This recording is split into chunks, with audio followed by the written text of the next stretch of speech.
इसमें से नीचे आपका स्वागत करता हूं आपके अपने यूट्यूब चैनल पर। दोस्तों आज की वीडियो में मैं यहाँ पर आपको बताने वाला हूं जीएसटी की न्यू रिटर्न GSTR4। ये एनुअल रिटर्न आपको फाइल करना जरूरी होता है। अगर आप इसको फाइल नहीं करेंगे तो उस केस में जो है लेट फीस भी एप्लीकेबल रहती है। तो जितने भी कंपोजिशन डीलर्स हैं उनके लिए ये जो है ईयरली फाइल करना मैंडेटरी है। जीएसटी की ऑफिशियल वेबसाइट है www.gst.gov.in। इस पर आकर सबसे पहले आप लॉगिन करेंगे और ये एक्टिविटी आप अपने मोबाइल से भी कर सकते हैं। मैं आपको GSTR4 काफ़ी आसान तरीके से बताने वाला हूँ। वीडियो को शेयर जरूर कीजिएगा ताकि सभी को इसका बेनिफिट मिल जाए। सबसे पहले आपको जो है user name password captcha code डालकर लॉगिन कर लेना है। अगर आप भूल गए हैं तो फॉरगॉट कर सकते हैं। इसके लिए सेपरेट वीडियो मैंने अपने यूट्यूब चैनल पर अपलोड किया हुआ है। तो सबसे पहले मैं यहाँ पर लॉगिन करूंगा।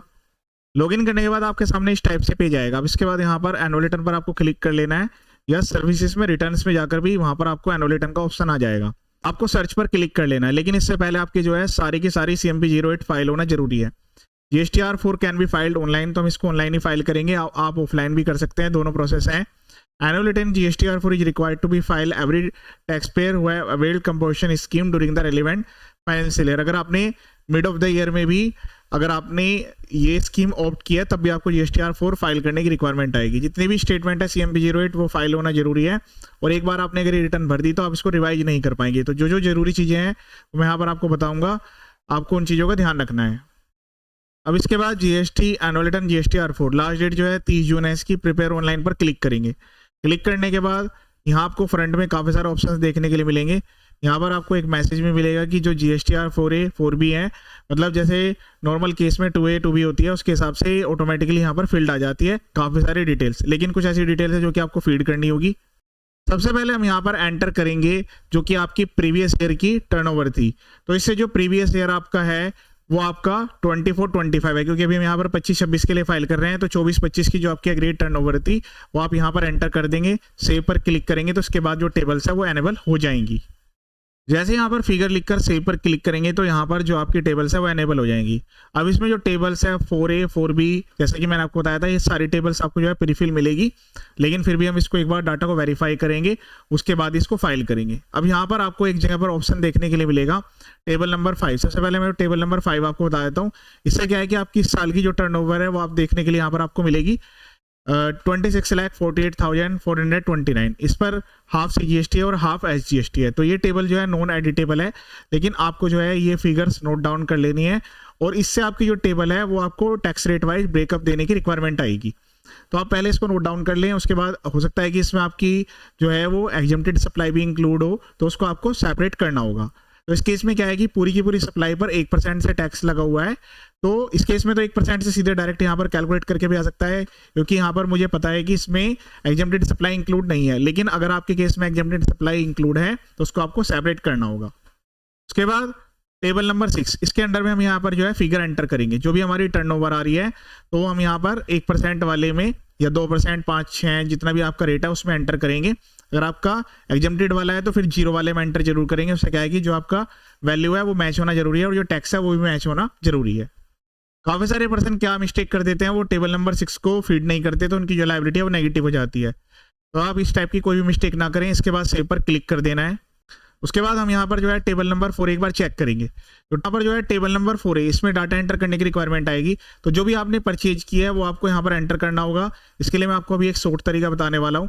यहाँ पर सप्लायर का GST नंबर आएगा, उसका नेम ऑटोमेटिकली आ जाएगा।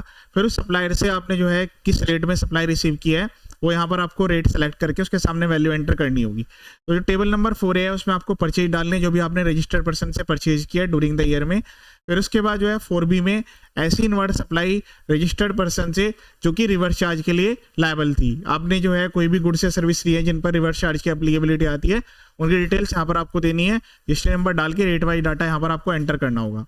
टेबल नंबर 4C जो है अपने जो भी परचेज किया अनरजिस्टर्ड पर्सन से, तो वो चूंकि अनरजिस्टर्ड पर्सन है लेकिन उनका पैन नंबर आपके पास होना जरूरी है।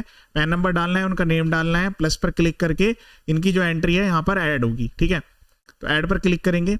बस आपको जो है वैल्यू लिख देनी है। सपोज करें आपने जो है XYZ किसी पर्सन से उसका पैन नंबर लिखा, उसका नेम लिखा और उससे कितनी वैल्यू आपने परचेज करी है वो वैल्यू लिखकर सेव पर क्लिक कर देना है।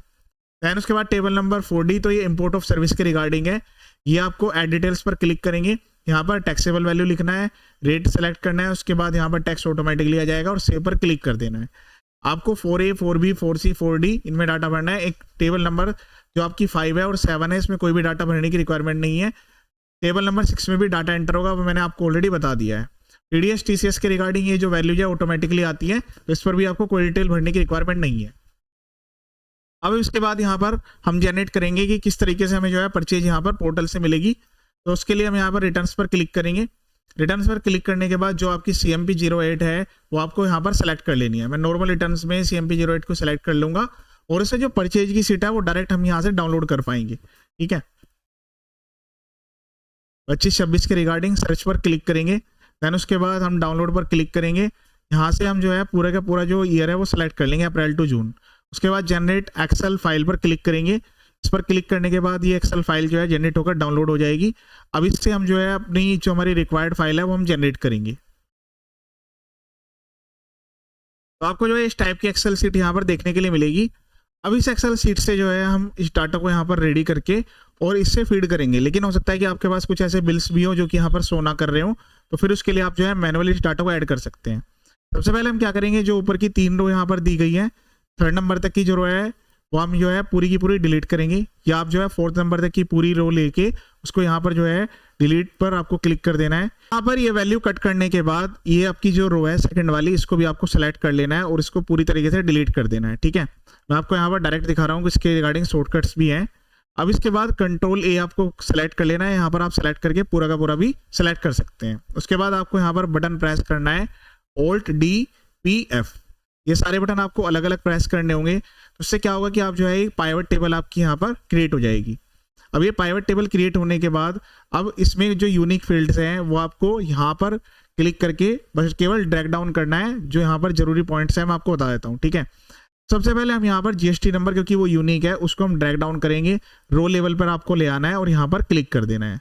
देन उसके बाद इसको फिर से ड्रैग करना है, फिर यहाँ पर लाकर ट्रेड नेम पर क्लिक कर देना है। फिर उसके बाद यहाँ से हम जो है जो इसका रेट है, क्योंकि हमें रेट वाइज एंट्री करनी होगी, उसको हम यहाँ पर एंटर करेंगे। तो रेट को भी आपको जो है ड्रैग करना है और इस वाले पोर्टल जो ये ऑप्शन दिया गया है रो लेवल में, यहाँ पर जो है एंटर कर लेना है। उसके बाद जो टैक्सेबल वैल्यू है वो आप यहाँ पर सेलेक्ट करके वैल्यूज पर क्लिक करेंगे। फिर उसके बाद यहाँ जो काउंट लिखा हुआ है इस पर क्लिक करना है, वैल्यू फीड्स पर क्लिक करके सम पर क्लिक कर देना है। देन उसके बाद IGST पर क्लिक करना है। उसके बाद काउंट पर क्लिक करना है, वैल्यू पर क्लिक कर देना है, सम पर क्लिक कर देना है। देन उसके बाद CGST को भी ड्रैग डाउन करना है, उस पर भी सेम आपको सम पर क्लिक करके और इसको ओके कर देना है। लेकिन जो आपकी वैल्यू आप देख रहे होंगे यहाँ पर 0 आ रही है। ये 0 आने का रीजन मैं आपको बता देता हूँ कि जो हमने यहाँ पर ये फाइल डाउनलोड किया है टेक्स्ट वर्जन में है। ठीक है, तो इसके लिए हमें क्या करना होगा, जो हमारी मेन फाइल है, ये जो हमारी मेन फाइल है इसमें जो वैल्यूज हैं इनको हमें नंबर में कन्वर्ट करना होगा। तो नंबर में कन्वर्ट करने के लिए डायरेक्ट यहाँ पर बटन दिया रहता है, आप इस पर क्लिक करेंगे, आएगा ऑप्शन कन्वर्ट टू नंबर। ठीक है, तो हम सबको इसको पूरे एक बार सेलेक्ट कर लेते हैं। जितनी भी आपकी यहाँ पर कॉलम्स दिए गए हैं जिनमें हमारी वैल्यू है उनको हम नंबर टू कन्वर्ट पर क्लिक करेंगे, तो इससे जो आपकी वैल्यू है वो नंबर में कन्वर्ट हो जाएगी। ठीक है, सेम इसी तरीके से भी इसको भी मैं पूरा एक साथ ही सिलेक्ट कर लेता हूँ। यहाँ तक इसमें डाटा है, सेलेक्ट करने के बाद इसको भी हम जो है यहाँ पर कन्वर्ट कर लेंगे नंबर्स में ही। यहाँ पर ऊपर फ्रंट में ऑप्शन आ जाएगा कन्वर्ट टू नंबर। जितनी वैल्यू है ये पहले टेक्स्ट में थी, अब यहाँ पर ये नंबर में कन्वर्ट हो चुकी है। अब इसके बाद हम जो है जो हमारी पाइवट टेबल्स है उस पर दोबारा से हम यहाँ पर जो क्रिएट हुई है उस पर दोबारा से क्लिक करना है और उसको एक बार रिफ्रेश कर देना है। तो जो हमें वैल्यू यहाँ पर शो नहीं हो रही थी वो सारी की सारी वैल्यू शो होने लगेंगी। देखिए यहाँ पर जो है आपको आना है, आने के बाद यहाँ पर जो है आपको इसको रिफ्रेश कर देना है। उसके लिए आप जो है यहाँ क्लिक करेंगे एनालाइज पर, रिफ्रेश पर क्लिक कर देंगे, रिफ्रेश ऑल पर क्लिक कर देना है। तो आपकी जो वैल्यूज है वो यहाँ पर आपको देखने के लिए मिलेगी। अब जो ये हमारा डाटा है इसमें अभी थोड़ा कन्वर्जन और करना पड़ेगा आपको। डिजाइन में जाना है, डिजाइन में जाने के बाद क्लिक करना है डोंट शो सब टोटल। देन उसके बाद रिपोर्ट लेआउट पर आपको क्लिक करना है शो इन टेबुलर फॉर्म। देखिए जो आपका डेटा है वो यहाँ पर रेडीमेड बन के आ गया है। एक चीज़ मैं आपको कंफर्म कर देता हूँ कि इसमें जो डिटेल्स है वो हमने सीट 1 से लिया B2B वाली से। इस केस में क्या है कि कोई भी क्रेडिट नोट नहीं है, तो अगर कोई बिल का अमेंडमेंट है तो आप सेकंड वाली टेबल पर क्लिक करके बिल अमेंडमेंट चेक करेंगे, और कोई अगर क्रेडिट नोट भी आ रहा है तो उसको भी आपको चेक करना है, और फिर जो आपकी वैल्यू है उस वैल्यू में से उसको लेस करना है और उसका जो टैक्स है वो भी लेस करते हुए लेना है। ठीक है, चलिए हम फिर से पोर्टल पर चलते हैं, मैं आपको बताता हूँ ये डिटेल्स कैसे एंटर करनी है।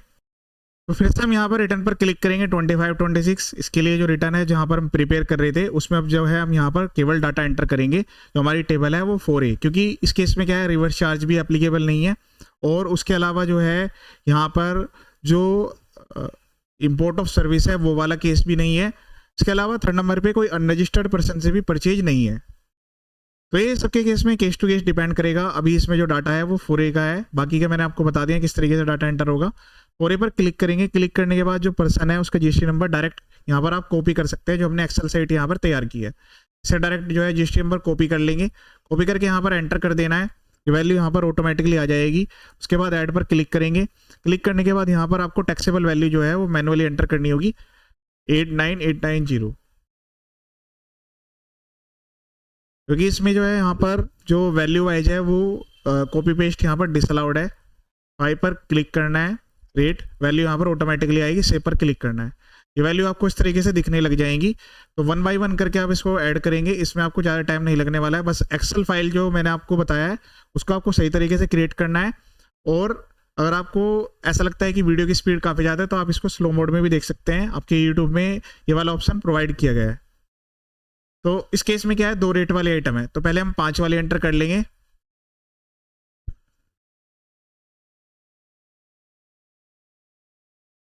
उसके बाद प्लस पर क्लिक करेंगे।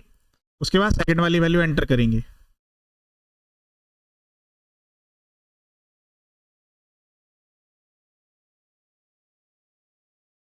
इस बार जो है आपको डबल रेट वाली चीज़ें ज़्यादा देखने के लिए मिलेगी, क्योंकि यहाँ पर क्या हुआ था कि सितंबर ऑनवर्ड्स यानी कि 22 सितंबर के बाद जो है काफ़ी सारे गुड्स और सर्विस के जो रेट्स हैं उनमें चेंज हो गया था।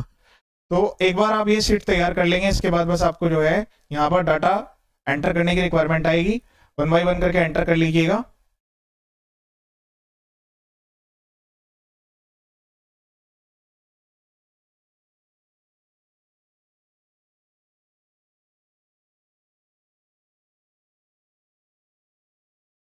देखिए इस तरीके से जो वैल्यू आपको यहाँ पर दिखनी स्टार्ट हो जाएगी। तो टोटल वैल्यू जो है आपकी वो मैच होना जरूरी है। इसके बाद मैं आपको फर्दर स्टेप बता देता हूँ। ये सारी डिटेल्स एंटर करने के बाद पूरी डिटेल जब आपके एंटर हो जाएगी उसके बाद कंप्यूटर लायबिलिटी पर क्लिक करेंगे। इसके बाद यहाँ पर रिफ्रेश का बटन दिया गया उस पर क्लिक करेंगे। क्लिक करने के बाद यहाँ पर आपको ऑप्शन देखने के लिए मिलेगा download GSTR4 summary and Excel. इसको एक बार डाउनलोड करके जरूर एक बार चेक कर लीजिएगा। यहाँ पर भी आपको डायरेक्ट समरी 4A 4B का ऑप्शन दिया गया है। फिर उसके बाद प्रोसीड टू फाइल पर क्लिक करेंगे। ये इस टाइप की डिटेल्स आएगी। कुछ डाटा यहाँ पर कॉन्फिडेंशियल है, उसको हाइड किया गया है। तो आप जो भी परचेज एंटर करेंगे वो पूरी की पूरी वैल्यू यहाँ पर देखने के लिए मिलेगी। नंबर ऑफ रिकॉर्ड्स भी आएंगे। अभी मैंने 3 रिकॉर्ड आपको करके दिखाए थे, अभी ये फाइनल नहीं हुई है। इसी तरीके से अगर आपने रजिस्टर्ड पर्सन से कोई रिवर्स चार्ज वाली सप्लाई ली है तो उसका रजिस्ट्री नंबर आएगा और वैल्यू आपको यहाँ पर एंटर करनी होगी। ये अनरजिस्टर्ड पर्सन से उसका पैन नंबर आएगा और वो डिटेल्स आएगी। इंपोर्ट ऑफ सर्विस के रिगार्डिंग भी वो तो डाटा जो है यहाँ पर जो आपने अगर कोई इंपोर्ट किया है सर्विस का उसके रिगार्डिंग आपको चेक करना होगा। तो ये तो आपको इस चीज का ध्यान रखना होगा कि जो टेबल नंबर 5 है और जो टेबल नंबर 6 है वो मैच होना जरूरी है। अब देखिए इस केस में क्या है कि जो टेबल नंबर 5 है उसमें जो टैक्स है वो ज्यादा ही जमा किया हुआ है, जबकि कंपेरेटिव टेबल नंबर 6 में 1-2 रुपए का जो टैक्स है वो आपका कम ही आ रहा है। तो अगर आपकी जो डिफरेंस है वो राउंड ऑफ की वजह से है, जैसे कि इसमें डिफरेंस आ रहा है, तब तो कोई दिक्कत नहीं है। लेकिन अगर ये आपका नेगेटिव डिफरेंस आ रहा है तो फिर यहाँ पर प्रॉब्लम है, आपको टेबल नंबर 6 करेक्ट करनी होगी। लेकिन ऐसा मत करिएगा कि आपने टेबल नंबर 6 में डाटा एंटर नहीं किया, फिर आपको काफी प्रॉब्लम आने वाली है। ठीक है, इस तरीके से डिटेल्स आप यहाँ पर एंटर कर देंगे। ये वो वाला पॉइंट है जो कि मैंने आपको बताया था। टेबल नंबर 6 में अगर आपने रिवर्स चार्ज मैकेनिज्म में जो भी आपका टैक्स आपने पे किया हुआ है उसके रिगार्डिंग भी यहाँ पर वैल्यू एंटर होगी। तो ये टेबल नंबर 5 और 6 का भी मैच होना जरूरी है। 5 में इस केस में तो नहीं था, तो हमने यहाँ पर जो एंटर भी नहीं किया। ये वाला जो कॉलम है उससे ये वाला कॉलम भी आपका मैच होगा। और इसके रिगार्डिंग जो आपने इनपुट टैक्स क्रेडिट क्लेम किया हुआ है रिवर्स चार्ज वाले पॉइंट पर, तो वो आपको यहाँ पर भी एंटर करने की रिक्वायरमेंट आएगी। ठीक है, तो 2 जगह पर वो डिटेल्स एंटर होगी। टेबल नंबर 7 में आपको कुछ नहीं करना।